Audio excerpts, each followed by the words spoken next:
நம்ம யாரோடு இருக்கணும்? கர்த்தரோடு இருக்கணும். அல்லேலூயா. எப்படி கர்த்தரோடு இருக்க முடியும்? எப்படி தேவனோடு இருக்க முடியும்?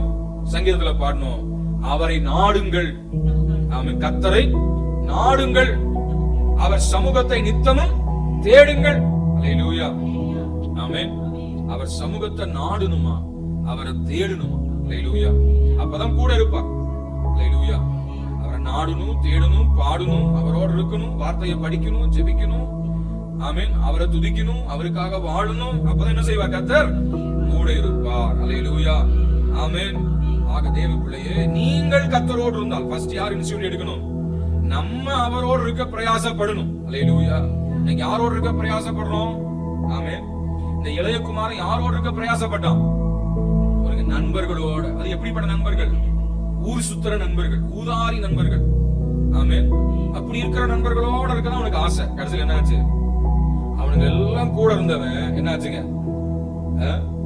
அவன் துன்மார்க்கமாய் ஜீவித்தான். யாரோடு இருந்தான்? நண்பர்களோடு இருந்தான், உலக சிநேகிதர்களோடு இருந்தான். தேவ பிள்ளையே, ஆண்டவரோட, ஆண்டவருடைய பிள்ளைகளோட இருந்தா கர்த்தர் என்ன செய்வார்? கூட இருப்பார். நம்ம வாழ்க்கையில அவர் என்ன செய்யணும்? அவர் பிரியப்படணும். அந்த வாழ்க்கையில் அவர் இறங்கி வரணும். அப்பதான் கூட இருப்பார். Dedicated life. அல்லேலூயா. அர்ப்பணிக்கப்பட்ட ஒரு வாழ்க்கை. ஆமென்.